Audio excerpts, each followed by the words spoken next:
Hello, listeners. This is Kat, and welcome back to Put Your Hands Up Podfics. This will be the continuation of Little Acts of Kindness.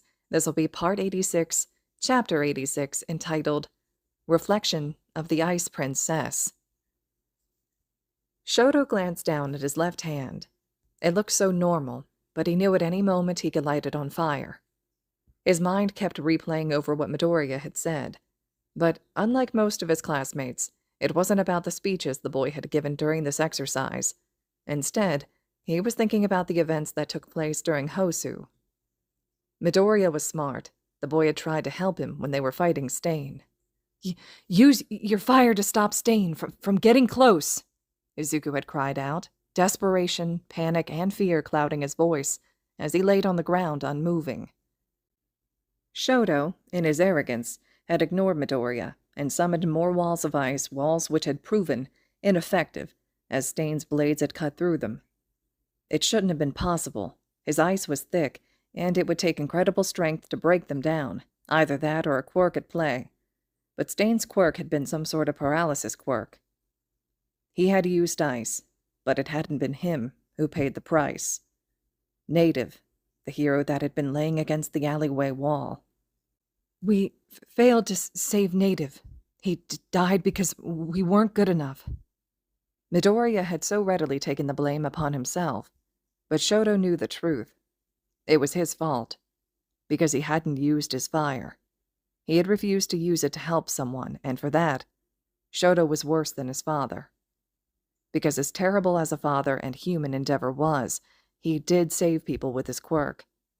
He wasn't personable or nice, but he did 100% in his job as a hero. It was only now that Shodo was away from him that he could look back and see that. He was still an abusive asshole, though. Shodo still wished he hadn't been born with fire.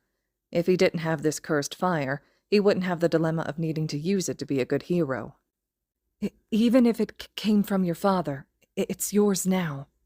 If you have the power to save people with it, will you refuse to save them just despite your father?" Midoriya's words once more echoed in his head. Shodo still wasn't sure if he wanted to be a hero, but could he really live with himself if he didn't help people? His own declaration from that day in the hospital sounded, "I will save people with only my ice." If he only had ice, then that would be true, but he also had fire, and he would need to use it to save people. He didn't want to use it, but he had to.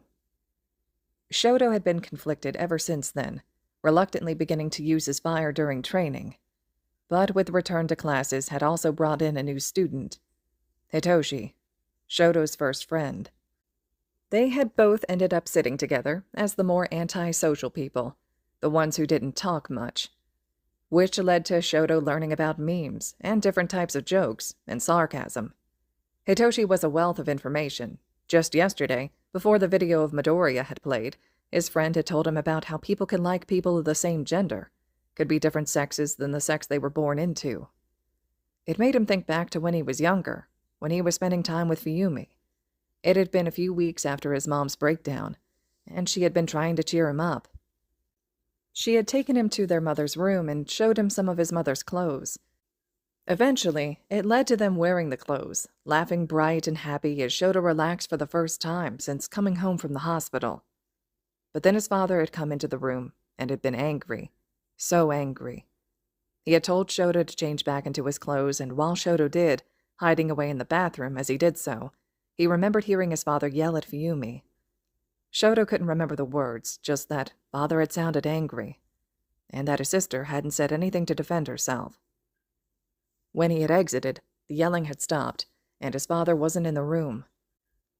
Fuyumi still was, and she had tears streaming down her face, but still, she smiled at him as he handed her the clothes. It had been one of his best memories, despite how it ended. His father always judged him when he did something he considered girlish. Another memory came to mind, this one from about a year ago. Natsuo had taken him away from the house while father was out working as a hero. His older brother had taken him to a movie theater, and it was there they had watched Frozen. He saw the way she had used her ice to make a castle. She had seemed so cool, and he wanted to be able to use his powers to bring smiles to people's faces. Then winter came, and Fuyumi had knocked on his door, and her voice called out, "Do you want to build a snowman?" Shodo had started moving immediately, but had paused as his sister continued. He opened the door, seeing the pain in her eyes, even as she smiled at him. "Aw, you didn't let me finish the song." Shodo gave a small smile. "I want to build a snowman." So the three siblings had spent the day in the snow, building snowmen, though none of them came to life. It was fun, laughing and sharing jokes. In particular, his siblings had taken to calling him Elsa when he used his ice half of his quirk and made a small replica of the castle in the movie. Throughout the past year, Shodo had sung various lines from the movie just to annoy his father. His father hated it, especially when Shodo refused to use his fire. His father had judged him, thinking he was wasting his quirk. He frowned as he remembered something Midoriya had said. "Society judges people on their quirks. Those with weak or villainous quirks are treated poorly, treated as if they won't amount to anything in their lives. And those without a quirk..." Midoriya had paused, almost dramatically, before a slow, cold smile had stretched across his face, a smile that froze Shodo worse than overusing his ice quirk. "They're told to kill themselves." Shodo knew, objectively, that there were people who were told to kill themselves, but again, it wasn't something he really understood. He was finding a lot of things that he didn't really understand. Even hearing Midoriya say it didn't really make anything click for him. He didn't understand what Midoriya was implying. But it was the first part of that statement that Shodo kind of understood. Not the weak or villainous quirk part, but having a quirk deemed heroic by society, the pressures that were put on him, unlike his siblings, because of his powerful quirk, the pressure his father put on him. He had noticed his classmates' strange reaction, but again, he hadn't realized. "Oh, Kachan," Midoriya had practically sung, green eyes gleaming viciously. "You didn't think I would forget, would you?" Kachan? Where had Shodo heard that before? He was sure he had heard Midoriya say that name before, but only a few times. Shodo's question had been answered by the video. "I remember when we were kids. You promised to be my best friend forever." Midoriya had smiled, a pained smile. "But as soon as I was diagnosed quirkless, that changed," he had accused, the pain turning to anger. "Don't worry, I don't blame you. Well, maybe I blame you a bit, but you were just a product of society. You were told you had the perfect quirk, a strong quirk, that you would obviously be a hero in the future." Shodo remembered this line, remembered the few times he had interacted with other kids, the way they looked at him in awe for being the son of a hero, the way they told him he would be a hero in the future. "You were raised to believe that it was okay to hurt those with weaker quirks, after all." Midoriya gave a brief pause, head tilting slightly to the side. "Explosion is such a good quirk." And then the memories returned, the way Midoriya fearfully called Bakugo Kachan for a couple of days, before slowly coming to a stop, switching to calling him Bakugo. The way Bakugo had lashed out at Midoriya. He remembered the quirk assessment test, how Bakugo had snarled about Midoriya being quirkless. "You told Midoriya to kill himself?" Shodo had questioned, his fists clenching as he looked over to Bakugo. The boy hadn't responded, didn't need to. His face said it all. He had told Midoriya to kill himself, but he also felt guilty about it. There was fear in his eyes as well when he looked at the TV where Midoriya was continuing his little speech. Shodo couldn't help but imagine what would have happened if the greenette had followed that advice, if Midoriya hadn't been in their class.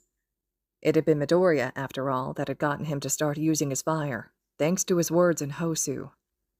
But even before that, Shodo had seen that the boy had something that drew the attention of their teachers, not just Aizawa-sensei and Mike-sensei, but also All Might. It had been the latter that caused him to make his declaration before the sports festival. "Midoriya, I'm stronger than you, more capable and trained, yet All Might has his eye on you, doesn't he? I don't care why, but I will beat you." That had gotten the class riled up a bit, as they came to his defense, saying that he was acting villainous. But Shodo had his eyes on Midoriya, saw the fear, the way he was scared, the way he already looked defeated. Shodo had walked away, and when he looked back, the fear was still there. But then, as Shodo watched, he had seen the determination enter them, had seen how Midoriya had looked up a bit, and for the briefest of moments their eyes had met. And though no words were spoken, Shodo had seen the challenge. Midoriya wasn't going to give up without a fight. Suddenly, Shodo was ripped out of his thoughts by an alarm going off around the agency. He looked up startled, as the others started working to figure out what was going on, and soon they knew. "The fake prison. The inmates have been released. Todoroki, you and Hananuki are to recapture the prisoners." "Where will we put them?" Hananuki questioned. Hitoshi frowned before she answered. "For now, I want Todoroki to create an ice prison, until we can figure out how the villains release the inmates." Understood. The two had left the agency and started to track down the robotic criminals. Unlike most of the civilian robots, these were made to be stronger, to actually put up a fight. Some of them had augmentations to represent quirks. It took the two boys the rest of the day to gather up all the escaped criminals. It was a day spent unable to help their teammates as the villains sowed chaos and strife. Though they tried, especially when they came across some of them attacking various places, unfortunately, the villains always fled before Shodo or Hananuki could do anything. They couldn't even put the inmates back into the prison, as the investigation revealed that the station had been hacked, which meant that Shodo and Hananuki had to be clever in order to create or find some place to hold the criminals. All right, listeners, this concludes Chapter 86 of Little Acts of Kindness. Chapter 87 will be up next. Drop those comments below to let me know what you all thought of this chapter. And as always, thank you all so much for listening.